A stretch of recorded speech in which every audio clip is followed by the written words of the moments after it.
One of my favorite months in the year is the month of March. This is because we get to celebrate the cultural, the social, economic, and political achievements of women around the world. This year, I have taken it upon myself to celebrate some trailblazing warrior sisters in my community. These women are pressing forward, they are holding their own, and they are women of purpose. The first International Women's Day occurred in 1911, and whilst a lot of things have been achieved, we still have a long way to go. It has been a long and challenging journey. But right now, in 2020, we are still dealing with a lot of inequality. In the workplace, in the political world, we still have to deal with child marriages. We are still dealing with genital mutilation, gender gap in the corporate world. Women are still taking a backseat in the political world. There's still a lot of patriarchy, a lot of sexism. So how can we go forward? How can we change the narratives as women in the society in Ireland? My name is Abidemi Taiwo, and you are watching On the Couch with Abby. So for my last guest, last but not least, I've got the gorgeous Vicky Inspires. How are you, Vicky? I'm fine, Abby. How are you? I'm good. I'm so happy for you to be here. After stumbling upon your page on Instagram, I'm just glad that you said yes to come in on the couch with Abby. Your couches are comfortable, so I had to be here. Thank you. So Vicky, would you like to tell us about yourself? Yeah. So my name's Vicky. I'm the founder of Vicky Inspires. Vicky Inspires is a brand, but it's me. It's kind of weird. I'm literally a walking brand.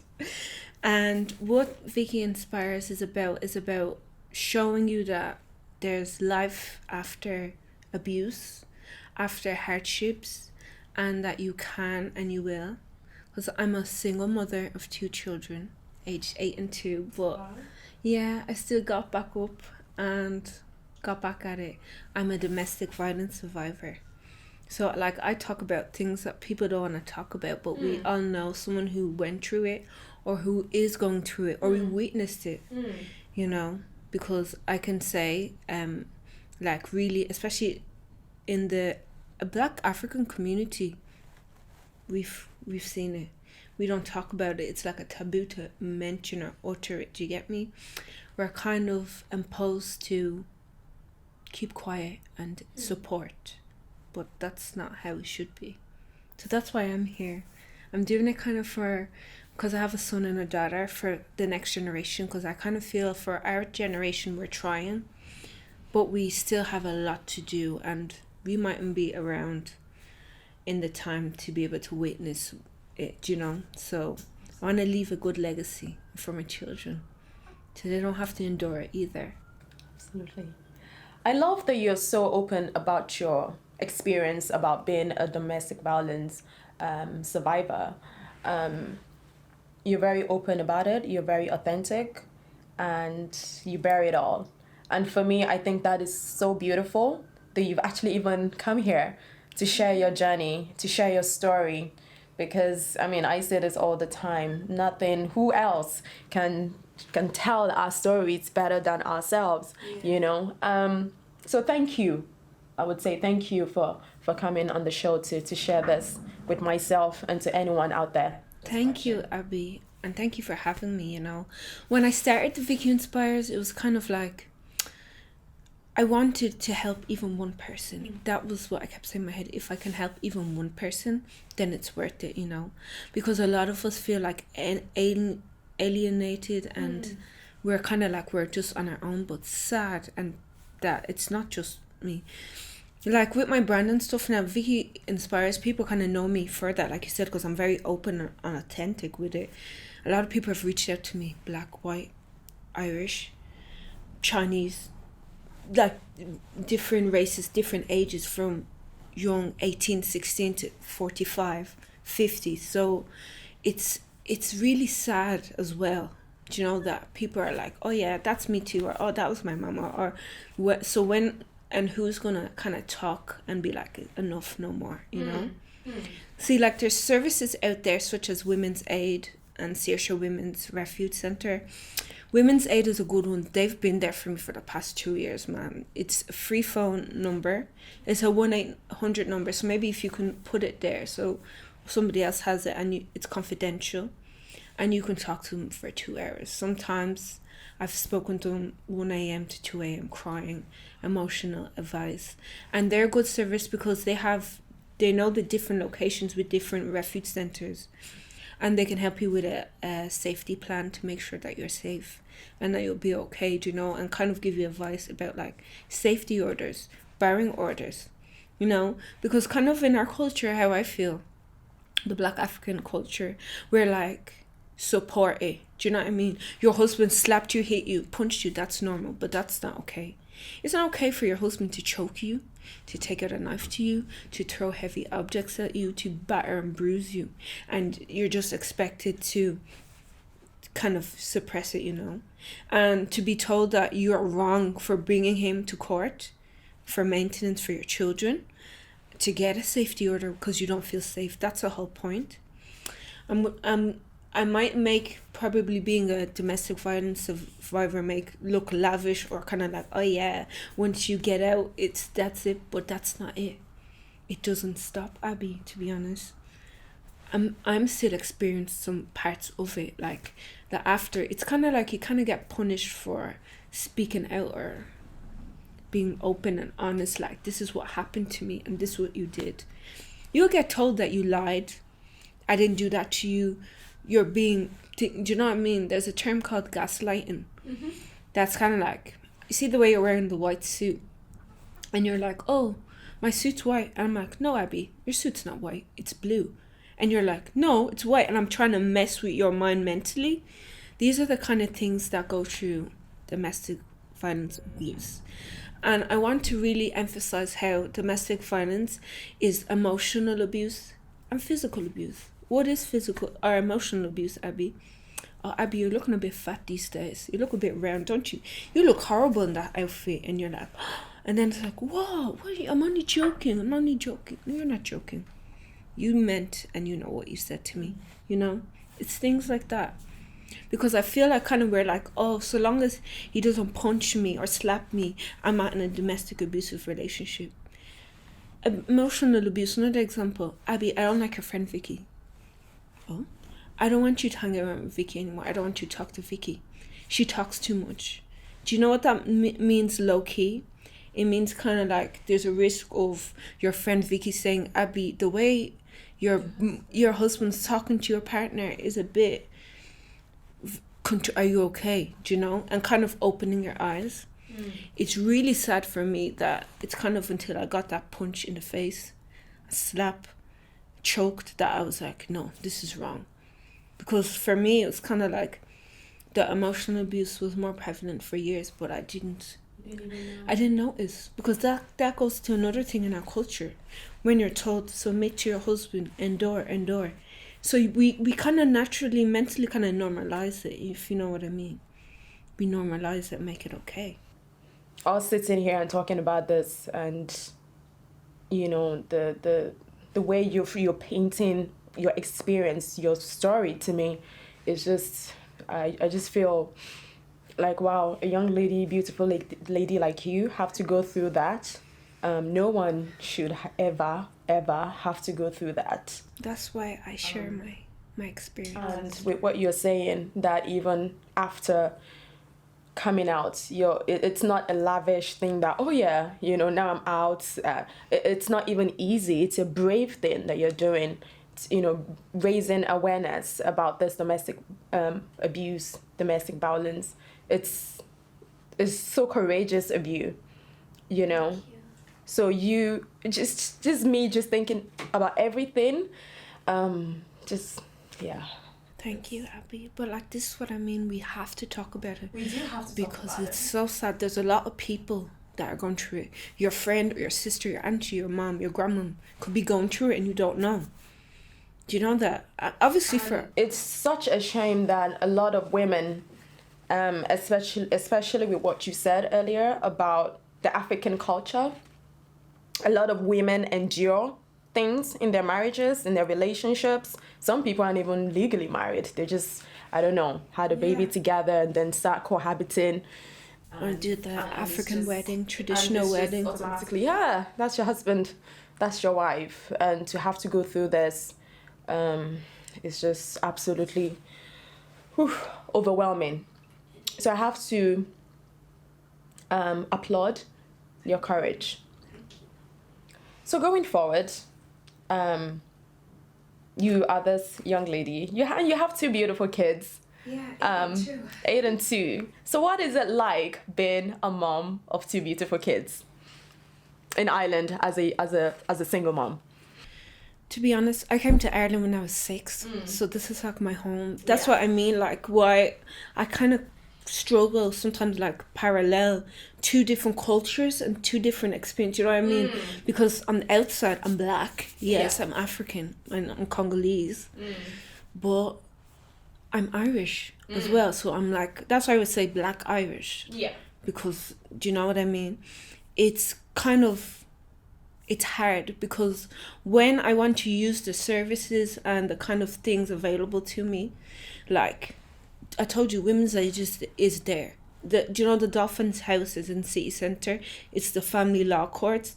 On the third floor, the upper floor, there's actually a Women's Aid like section there that will help you go through your procedures and stuff that you need and kind of advise you and stuff. But a lot of us won't use it because we're afraid. Afraid to speak up. Afraid to speak up. And you're kind of like shunned upon. I was told we don't do that in our culture, in our community, African community. You don't bring your husband to court. It's a taboo. You're wrecking your marriage, you're this and that. I've been black sheep. Well, now look at you. Now you have a voice. You have a voice to that Asian woman, that African woman, that Irish woman, wherever, whatever woman, wherever it is their race is. You have a voice, and now you have this beautiful platform, and that's why I was so intrigued by you when I did stumble across your page. So well done, Vicky.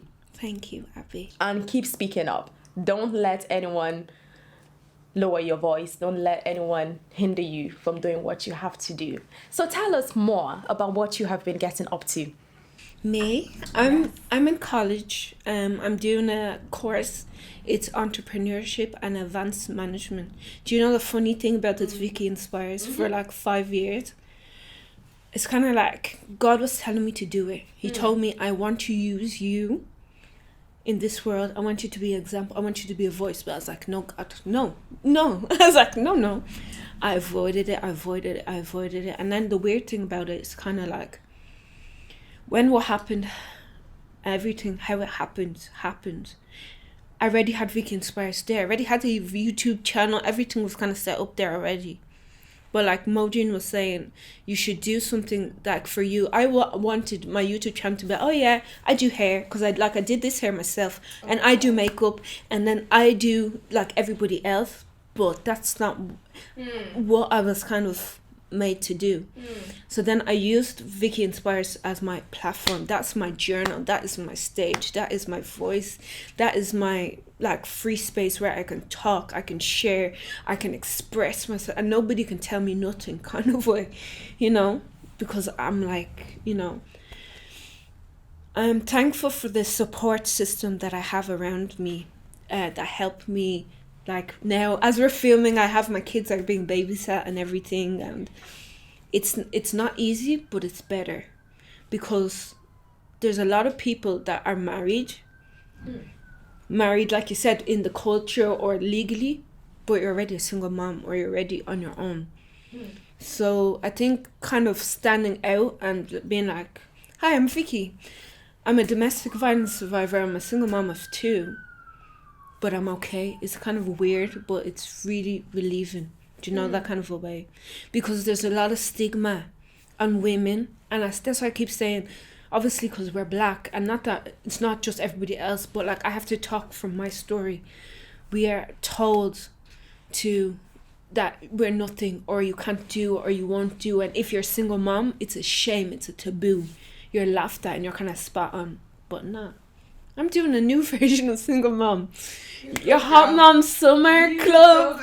We're gonna get it done. We're gonna look good, smell good, and feel good. That's it. I think like us women have been seen as it's International Women's Month. We've been suppressed for so long and been told that we are lesser than men, or we're not good enough, or this and that and that. Abby, a woman can hold it down on her own. To be honest, I think like we kind of feel like, oh, this thing, oh yeah, you need a man there. I'm not saying that everybody go and divorce your husband, but I'm saying that we can do so much, even in the workplace and everything. And like someone like me, I'm somebody that kind of like, people are like, you see, like when you're doing a race and they say on your mark, get set, go. And then one person would be kind of jogging. They're like, I'm going to the finish line. And then next thing you know, you turn around, that person is past the finish line. That's me. I'm that person. When I set my mind to something, I will achieve it, and I can achieve it. I just keep going and I keep plowing on. Because I know I can. You can, and you are doing it. You are doing it. And you are a living testimony. Thank you. You are a living testimony. Yeah. So what kind of advice, Vicky, would you give to anyone? Perhaps, as you rightly said earlier, there are a lot of people in marriages, in relationships, and they're basically single. They're lonely. What kind of advice would you give? They might not necessarily even be going through physical abuse. It could be emotional. It could be financial abuse. What kind of advice would you give to those women? The first thing I'd say to you is domestic violence is a thin line between life and death. Why, you might ask that question? Because mostly it's either the person commits suicide or they're killed by their abuser. And you need to ask yourself, how do I value myself? Is that what I want? You know? And for people that have children, they're like, I know, for the children I'll stay. No. Before they bring you home, your kids have to go see your body in a coffin in a funeral home, or you're brought in a body bag, or they witness their father, partner, whoever, killing you, and they end up coming a key witness. Please leave safely. Because the sad thing as well is a lot of people who leave domestic abusive relationships, the abuser will try to still kill you or abuse you. So you need to be safe. Hence why I say go to court. If you need to go to court, get a safety order, get a barring order. You see, for example, with the Gardaí, if there's an incident and you call them and you're like, oh, this and that has happened to me, they'll encourage you to go get a safety order. I was encouraged by a Gardaí to, Vicky, you need to be strong, go to court and get your safety order, or there's nothing we can do. A safety order is like, it's kind of like a barring order. Like if you feel you're not safe or in fear in any shape, way, or form, you call the police, that person's getting arrested.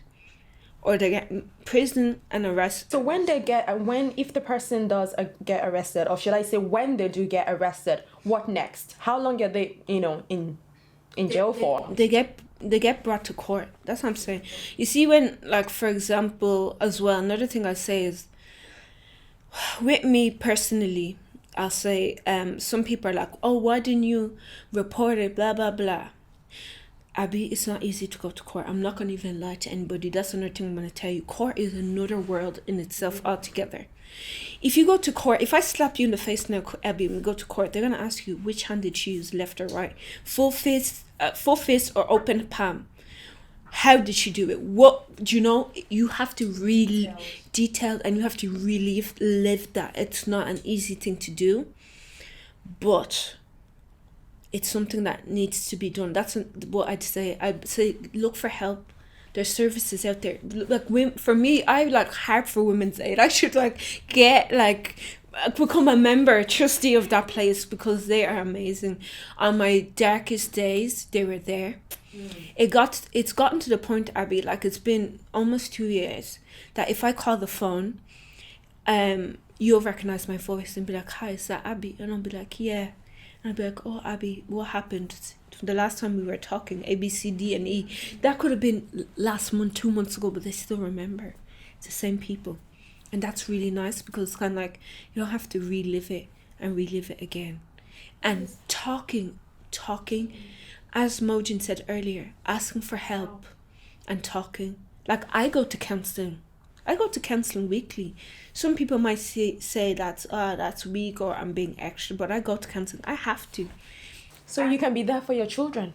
I have to, Abby, be there. Imagine being married or in love with somebody, or whether you have kids or not, and next thing they have their hands around your throat or they beat and bruise you. That's not an easy thing to overcome. That's why I say you might see me like this, like, oh yeah, like domestic violence, but it's not like that. I've worked on myself the past almost 2 years, and thank God for that.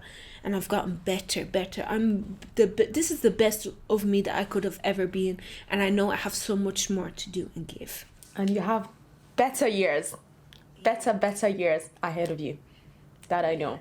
Yeah, if I was to say something to somebody, I'd say help is out there, free or non-free. Be safe and look for help. And in regards to your family, and friends and even acquaintances, what do you have a good support system? That's a good thing that you just said there. Another thing I'd say to people in regards to when somebody comes to you that they're going through abuse and stuff, I wouldn't doubt them. That's the first thing. Doubt them. Because a lot of people have said to me that I know, like personally or not personally, yeah, but you seem very confident. You look like a girl that's tall, 5'10", that will punch you if someone hit you. Do you know what I mean? Trust me. It doesn't help the person who's going through it at all, any shape, way, or form. That's why I just keep saying about Women's Aid. I love Women's Aid because they believe you and they hear you. I'd say, listen, sometimes somebody doesn't want you to be like, Vicky, just leave now. Why are you with him? Or threatening them, like, if you stay with him, me and you are over. Do you know what I mean? I'll never talk to you again, blah, blah, blah. No. That is a decision that you need to make yourself. And that's what I had to do for myself. And people are like, oh, why didn't you leave? How can you go through that for 5, 10, whatever years? No, that person has to make that decision. For me, that final slap in the face, the bruise, the crying was my kind of way out. Because think about it, I could have stayed there. I could have been continued in that and be like, nah, we have kids together, or yeah, do you know what I mean? It's the natural, it's the norm. Let's just do that. But no, I wanted better for me and my kids. I'm actually enjoying this time of singleness, season of singleness, believe it or not, because I've come to grow and learn my likes and what like Vicky likes this, or Vicky doesn't like this, Vicky likes this clothes, or Vicky likes this makeup, or you know, and it's all about identifying again who you are. Yeah. And take myself out. It's not weird. A lot of people are like, it's not weird. It's not weird. In 2020, that is not weird. No, it's not. It's not. Yeah, thank you so much for having me on the show, Abby. I really enjoyed it. It's a pleasure having you here, Vicky. Thank you so much for sharing your story. Thank you for sharing your platform with me. And I really appreciate you. I'll see you in the next one.